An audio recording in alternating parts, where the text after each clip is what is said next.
Hello and welcome to a brand new video. Today I'm going to be telling you exactly how to get a payment receipt from the Monzo app. So the Monzo app is basically a banking app where you make transactions, people pay you money, people send you money, you can send people money. And what you want to do is that you want to access your account, sign up, access your account. And then you want to go to your account feed. You'll see a list of your most recent transactions. You want to scroll to find the one that you need the receipt for. Now you want to tap on said transaction, tap the payment you want the receipt for to view all of its details.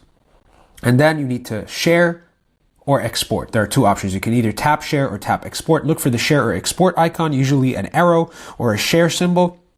And then you can choose how to send it. You can send said receipt for said transaction via email. You can save it as a PDF and download it, or you can share it via another app like WhatsApp. If you thought that this video was helpful, please let me know in the comments below what else you want to see from me and subscribe for more videos. Thanks for watching.